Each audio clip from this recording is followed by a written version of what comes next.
Hello friends, आज मैं गोटे जगह को बुलावाई जाऊँगी। चलतु मो सहित बुलावाई जी। एबे आम घर बाहर मो हजबैंड ताला पकई घर बाहर देन ये स्कूटी काढ़ुं से जीवु आम बाहर की बाहरी आसली हेलमेट पिंधेले टे देन आम जाऊँ बाहर केन्द्रापड़ा। यहाँ केन्द्रापड़ार जो श्री बलदेव जीव मंदिर से बाहर से पाखापाखि आम रोचु तो से बाहर ए आम यहाँ हूँ मार्केट केन्द्रापड़ार पाखे मार्केट छोट मार्केट एक्चुअली से मार्केट नुहे गाँ भितरटा पूरा गाँ भितर ही से बलदेव जीव मंदिर अच्छी छोट मोट गोटे गोटे दुकान अच्छी देन आम ए बाहर की गलु मेन रोड पाखापाखि हो गलु किसी समय पर मेन रोड पहुँचू देन मेन रोड रू आम लेफ्ट नहीं कि लेफ्ट रे जीवु देखूँ केमती आम जाऊँ कौन करूँ तो आम ए पहुँची गलु मेन रोड लेफ्ट नेलु देन बाहर से जगह को देखिए कौ जगह को आम जाऊँ केमता लगुच आपण को तो आम पूरा अंधार हो गला पाखापाखि पहुँचा हो गलु तो ये पाखापाखि टाइम हो 6:30 या 7 पाखापाखि टाइम हो संध्या हो गला आम एक्चुअली बुलवार प्लान नाला हठात बाहर जावाई तो ये गोटे मार्केट पड़ा कौन ना शायद मुझे जानी पाखापाखि पहुँची गलु से जगह माँ गजपाणी पीठ पहुँचनु पाखापाखि मैंने से मेन रोड रू लेफ्ट को गले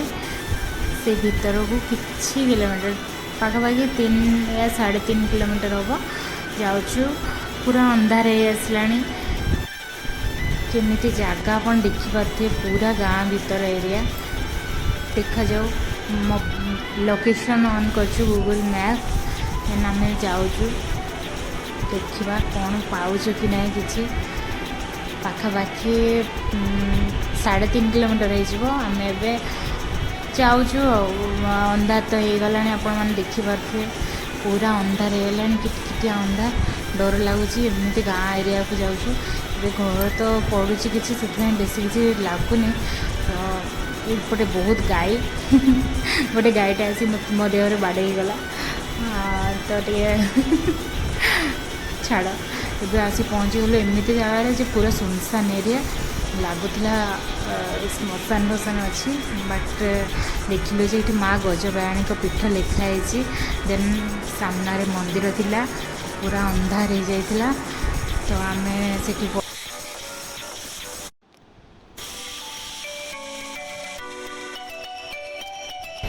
तो आम देखिपारूनी माँ को बट आम यहाँ हूँ नेक्स्ट डे तार तो आम जा पहुँचलु नेक्स्ट डे से जगार पुणी तो ये देखते तार व्यू बढ़िया देखा भीतर को गले लगलानी मंदिर अच्छी बोली से लगला क्या घर को आसी बट से पूजा दुकान थिला 2-3टा थिला दुकान लगी चलছে हाँ मंदिर को आसी मो हजबैंड जाऊँगी गोड़ धोवाई मुझे गली गोड़ धोवाई गोड़ टे धोई शुद्ध हो जबार अच्छी धोई धुआई मुंडर पानी छिंचीदेली कहीं आज सोमवारटा तो आम ए आसीगलु दीप नापाई दीप से पचारे कि भोग लगे आम कहल ना भोग लगे दीपटे लगेदेबू तो सी गोटे आमको दीप देले 2टा दीप देले आम 2 जन को आम से सजाऊँ दीप बढ़िया लगुला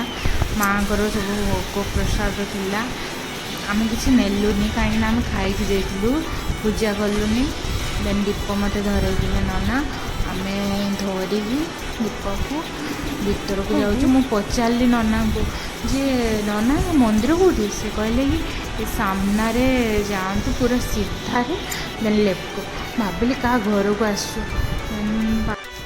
देन ये सब गछ थिला बढ़िया बढ़िया देखा मुझे जापारे एक्चुअली कौन गछ ये लगी भल से देखा बौल गछ सब लगी बढ़िया देखा फल भी धरला बाप गलु भाविलु ये देन गछटे देखिलु बढ़िया है कौन गछ देखल बेल गछ देहरे सब माँ जो सब धागा सब लगे एपटे भितर भी सब लगे जी जार मानसिक रखिकी धागा सब बांधि देन से भितर ठाकुर अच्छा ठीक मुझे देखिपार नी पाखक गली तो मो हजबैंड कहले कि आगे दीप लगेदे पाखे आम ये दीप लगो देखते हुए नाना आसिले पाखक गले दीप ये लगे दिंतु आम दीप लगो दीप लगवाटा स्पीड हो जाए टाइम लैप्स पकई देन आम मुंडिया मारिदेलु ठाकुर दर्शन ठीक हो पार नाला बट नना देले आनिक भोग थिला कौन भोग होता आम जापार नु टे अलग टाइप लगे आम ठाकुर को भल से क्लीयरली देखिलु भल से देखी पार नु अंधार थिला भितरटा जहाँ चलो देखागला माँ को बहुत भल से देखिलु से भितर अच्छा ठाकुर तो बाहर को आसिलु तापर जानलु कि नना को पचारू ये कौन भोग लगे तो ये लिखाई रोषेईर नियमावली और से लिखाई कि माछ भोग लगे तो पूरा बढ़िया से लिखाई पढ़े पज करी देन मांस अंडा निषेध मांस अंडा लगे ओनली माछ ही भोग लगे से जो प्रसाद आम टे पाइलु से मछरे होता से अबागिया लगे तो ये मुझे देखते तापर आम देखिलु भितरटा देखिलु पूरा भल से बुलिकी ये पाखक गलु दुकान थिला दुकान रे पूजा जिनस देला माने आम जाइलु माँ फोटो आने तो से आम देखिलु माँ फोटो बट नथिले